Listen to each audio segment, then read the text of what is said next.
On a scorching summer day, the sun blazes overhead. The air is thick and warm, and thirst grips your throat. You approach your refrigerator, and there it is cold water and ice, so easily accessible. But 200 years ago, this was a luxury, not a norm. Ice was rare and costly. One man aimed to change all that. This is the story of ice. Our tale unfolds in the early 1800s in Boston, a coastal city shrouded in winter's chill. Here, lakes and rivers freeze, encased in thick ice. Most view this ice as mundane, just winter's routine, melting away each spring. Yet one young visionary saw potential where others saw nothing. Born in 1783 to a wealthy Boston family, Frederick was no ordinary boy. He was a dreamer, a man of bold ideas, envisioning possibilities that eluded everyone else. Traditional schooling did not hold him. He sought something greater. At just 21, he conceived an audacious plan to harvest ice from Boston's frozen lakes and ship it to the hot Caribbean islands. His friends ridiculed him, his family fretted, and the press dismissed it as a foolish. In 1806, Frederick loaded his first ship with ice, extracted from a frozen lake nearby. Workers hefted hefty blocks aboard as the vessel set sail toward Martinique. The journey loomed long, and Frederick faced a daunting challenge. He lacked the means to keep the ice from melting. No refrigeration technology existed. Only wood. He discovered a crucial method. Tightly packing ice in sawdust could slow its melting. Upon arriving in Martinique, some ice remained, though much had succumbed to the heat. Yet, he faced disappointment. He sold his ice, but incurred a loss. The Caribbean populace was unfamiliar with ice's benefits. They did not know how to preserve it. With patience, he demonstrated the value of ice, how it could chill drinks, preserve food, and ease life in a sweltering climate. This endeavor transcended mere commerce. It became a lesson in understanding. Gradually, awareness blossomed, and the demand for ice grew. Igniting years passed, and Frederick Tudor became increasingly adept. He learned to cut ice more efficiently and store it with greater care. Collaborating with Nathaniel Wyeth, an ingenious craftsman, they innovated a new ice-cutting tool, functioning like a plow.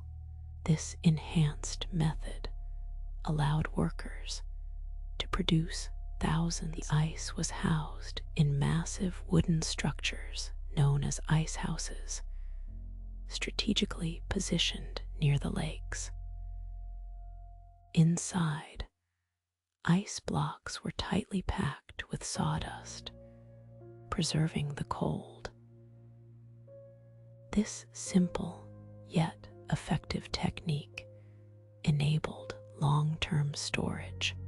Frederick expanded his reach, dispatching ships not only to the Caribbean, but also to southern U.S. cities where heat prevailed. New Orleans cold drinks surged in popularity, and the ice trade flourished. Frederick Tudor transformed from a subject of ridicule into a respected businessman. Yet, the most monumental chapter of his story, in 1833, Frederick Tudor accomplished what many deemed impossible. He loaded the Tuscany with a staggering 180 tons of ice, embarking on a 25,000-kilometer journey to Calcutta, India. The heat would be punishing, and naysayers predicted the ice would vanish before arrival. They branded it another foolish aspiration. Yet, after 4 grueling months at sea, the ship docked in Calcutta. To everyone's astonishment, most of the ice had survived. The locals were enchanted. Their first encounter with natural ice felt like a revelation.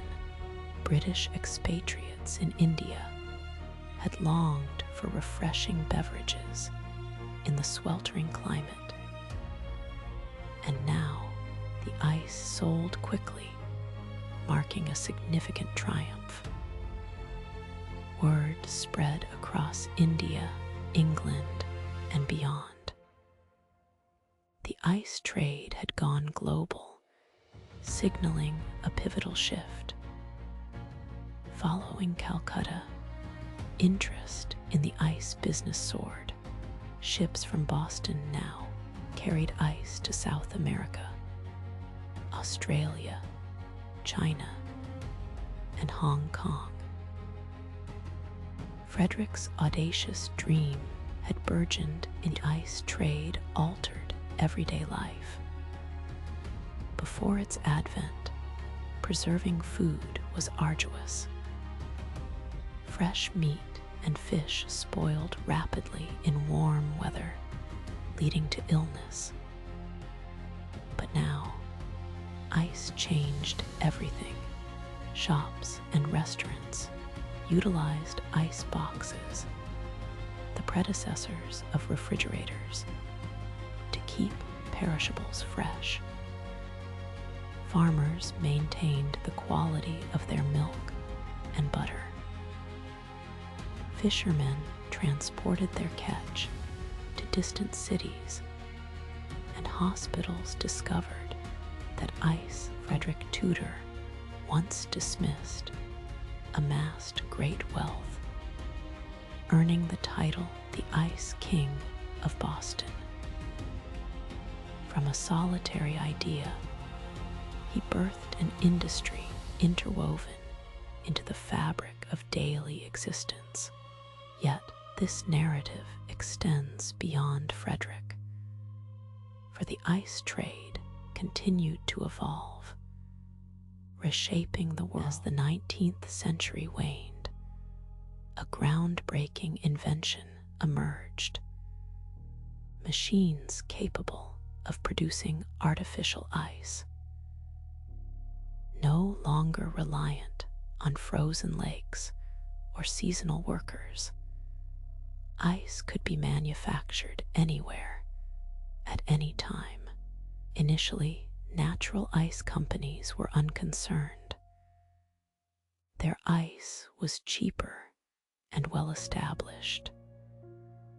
However, as machines advanced, and by the early 1900s, the natural ice trade began to wane. By the mid-20th century, electric refrigerators became commonplace in households across developed nations. The ice Frederick Tudor once shipped over vast oceans was now quietly produced in kitchens. A testament journey from frozen lakes to electric refrigerators unfolded over 150 years, marked by discovery, hard work, imagination, and transformation.